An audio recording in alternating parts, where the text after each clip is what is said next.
అరుణాచలంలో గొప్పగా చెప్పుకోవాల్సిన ఆలయ గోపురాల గురించి డ్రోన్ సహాయం ద్వారా చిత్రీకరించిన ఈ వీడియోలు అందరినీ ఆకట్టుకుంటున్నాయి. అరుణాచల దివ్య క్షేత్రానికి ఎంత గొప్ప పేరుందో ఇక్కడి గోపురాలకు అంతే విశిష్టత ఉంది. తూర్పు వైపు గోపురం శ్రీకృష్ణ దేవరాయలు కట్టించారు. అదో అద్భుత కట్టడం. ఇక ఉత్తర దిక్కున ఉన్న గోపురాన్ని ఓ మహిళ కట్టించారట. ఆ గోపురాన్ని అమ్మని అమ్మన్ గోపురం అంటారు. పరమశివుడి అనుగ్రహం వల్ల యోగ శక్తిలో సిద్ధహస్తురాలైన అమ్మని అమ్మాళ్ అనే ప్రతి ఇంటికి వెళ్లి గోపురం కడుతున్నాం, దానం చేయండి అని అర్థించేవారట. పరమశివుడి అనుగ్రహం వల్ల యోగ శక్తిలో సిద్ధహస్తురాలైన అమ్మని అమ్మాళ్ ఆమె ప్రతి ఇంటికి వెళ్లి గోపురం కడుతున్నాం, దానం చేయండి అని అర్థించేవారట. డబ్బులు లేవు అని చెబుతారేమోనని వారి ఇళ్లలోని ఇనుప పెట్టెలు ఎక్కడ ఉన్నవి, అందులో ఎంత సొమ్ముంది చెప్పేవారట. దీంతో భయపడి విరాళం ఇచ్చేవారని, వాటితోనే ఆమె ఉత్తర గోపురాన్ని కట్టారని చెబుతూ ఉంటారు. ఇక్కడ ఉన్న మరో గోపురాన్ని బళ్ళాల మహారాజు కట్టించారు. దీన్ని కిరి గోపురం అంటారు. ఈ గోపురానికి ఓ కథ ఉంది. బళ్ళాల మహారాజు అపారమైన శివభక్తుడు. ఆయనకు 2 భార్యలు, సంతానం లేదు. విభూది ధరించి ఎవరు వచ్చి ఏం కోరినా ఇచ్చేసేవాడట. బళ్ళాల రాజును పరీక్షించదలిచిన పరమశివుడు పెద్ద జంగమదేవర రూపంలో కొందరు జంగమదేవర్లను వెంట పెట్టుకుని ఆయన ఇంటికి వెళ్లాడట.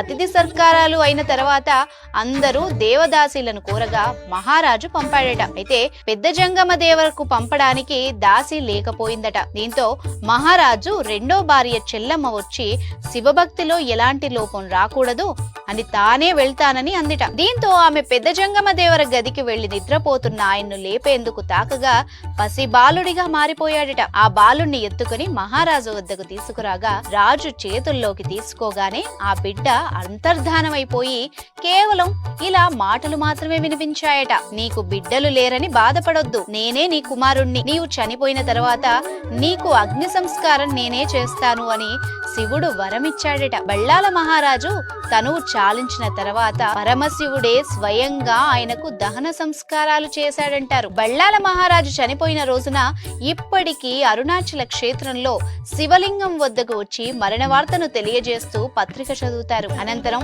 ఆలయం తలుపులు మూసివేస్తారు. ఉత్సవమూర్తి పల్లకిలో అభిత కుచాంబ సమేతుడై బళ్ళాల మహారాజు రాజధానిగా చేసుకుని పరిపాలించిన పల్లికొండ పట్టు వెళ్తాడు. ఉత్సవమూర్తికి స్నానం చేయించి బళ్ళాల దేవుడికి అబ్ధికం పెట్టి తిరిగి ఆలయానికి తీసుకొస్తారు. అభిషేకం అనంతరం స్వామి దర్శనానికి అనుమతిస్తారు.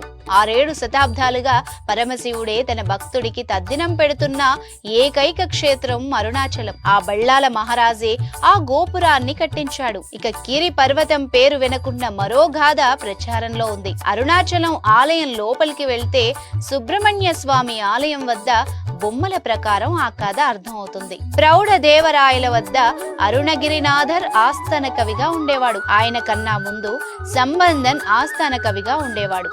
అరుణగిరినాథర్ చిన్నతనంలోనే తల్లిదండ్రుల్ని కోల్పోయాడు.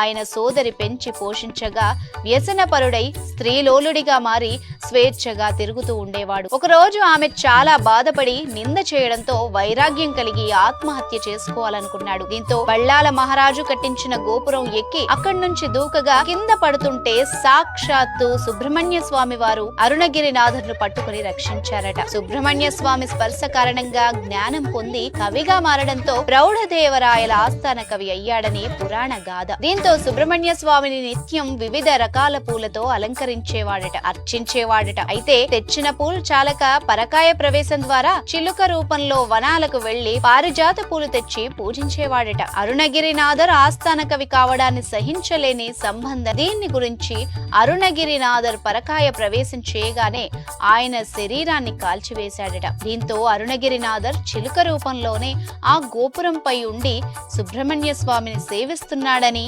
ఇప్పటికీ పాటలు పాడుతున్నాడని అంటారు. అందుకు గుర్తుగా గోపురంపై పెద్ద చిలుక బొమ్మ కూడా ఉంటుంది.